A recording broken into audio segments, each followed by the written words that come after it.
Idle fees are here. What you need to know. So, first of all, what is an idle fee? Well, an idle fee is what you will be charged if you remain connected to the charging station once your car has finished charging.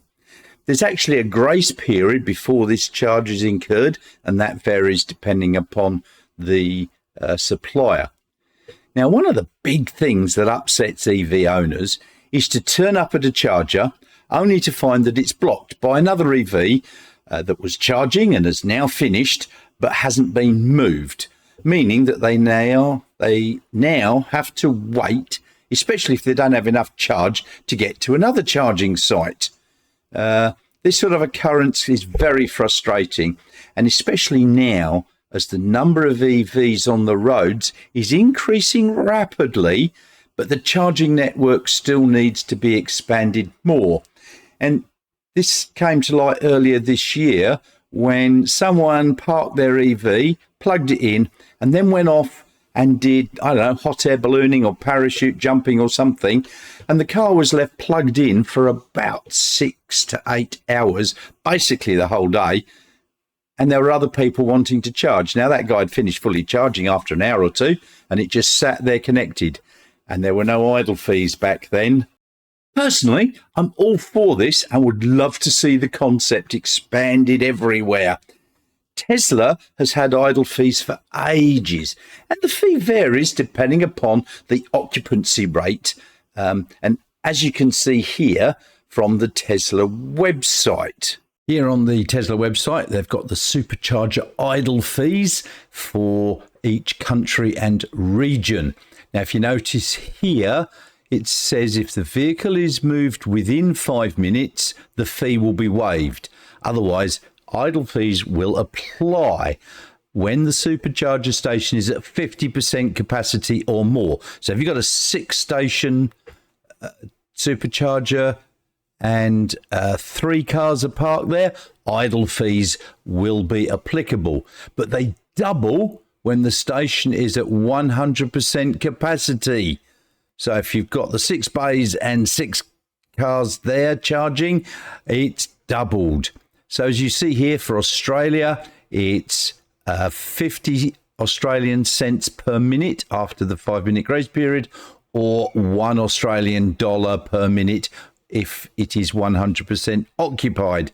And if we just scroll down through all of these, we will see that they vary from country to country. And if we go all the way down, we've got New Zealand, $1 New Zealand dollar or $2 New Zealand dollars. That's a bit more expensive than Australia. And all the way down to the UK, 50 pence or £1. United States, 50 US cents or $1 US dollar.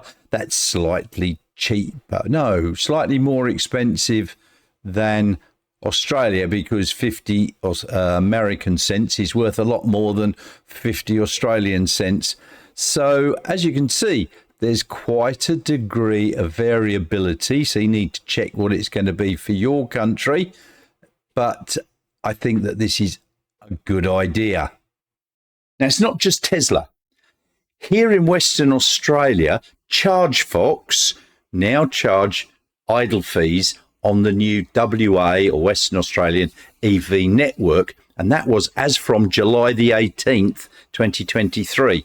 Now, they do give you a 10-minute grace period, which is twice what Tesla give you, but after that, you will be charged $1 Australian per minute, full stop. Now, it doesn't matter if they're half or all full, it's you're the only car there and you're plugged in and not charging anymore, you will be charged that $1 per minute.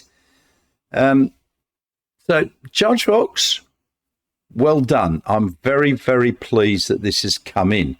Now, in Western Australia, it is labelled as a trial, but I do hope it will become permanent.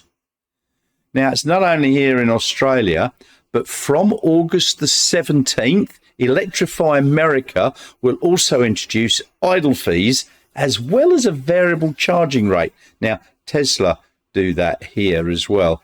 Now, apparently, they did have idle fees in the past because on their website it says idle fees will resume.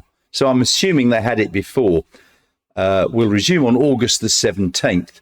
And now they'll be charging 40 cents US per minute after a 10-minute grace period, which is certainly a lot cheaper than Australia. I wouldn't mind if it was 50 cents or even $1. It needs to be something that will make people move. So how do you know if you're incurring idle fees? Well, first, let's have a look at Tesla.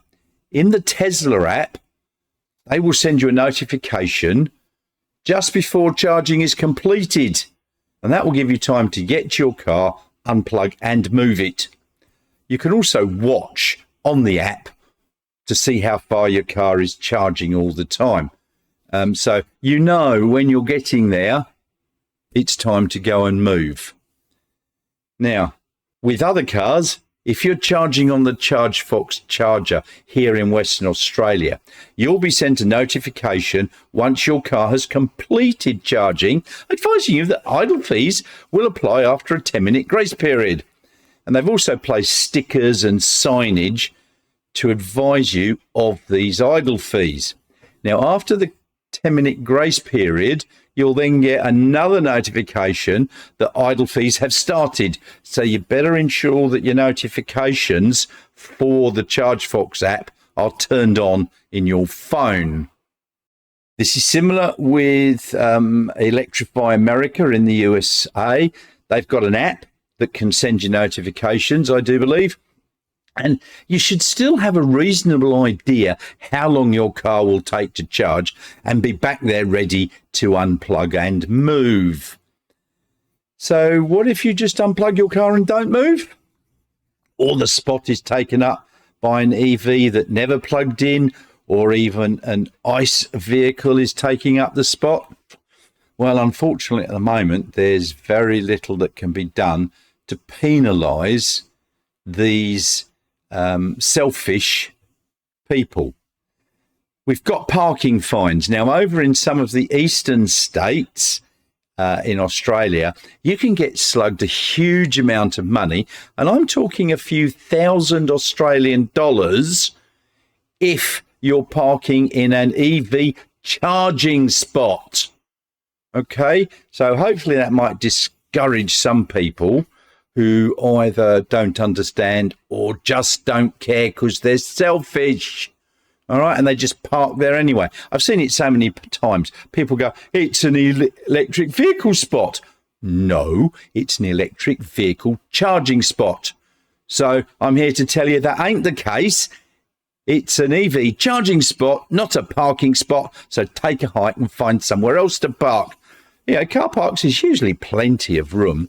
So I'd love to see these parking fines extended across the whole world for these selfish people, and that they're enforced vehemently. It's no good having a $2,000 parking fine and nobody bothers to put a ticket on the car. That's just annoying. So idle fees, I think I'm really happy that they're bringing them in.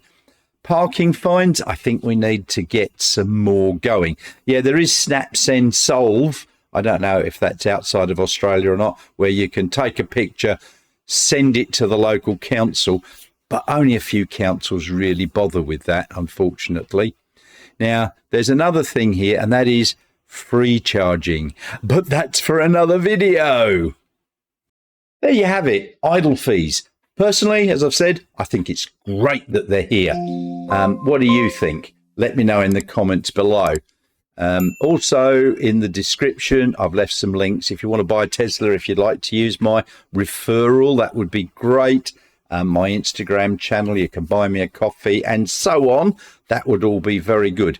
Now, if you notice, I haven't actually put out a video for about a week, and that is because this week and next week I'm actually rather busy. I'm just doing some aid work helping disabled children, so I'm getting up about an hour earlier than I normally do, and I'm getting back later on in the afternoon, way past what I normally would do. So yeah, I've been a bit busy. I'm hoping to get another couple of videos out over the next week, but just bear with me. Thanks very much, and I'll see you all very soon.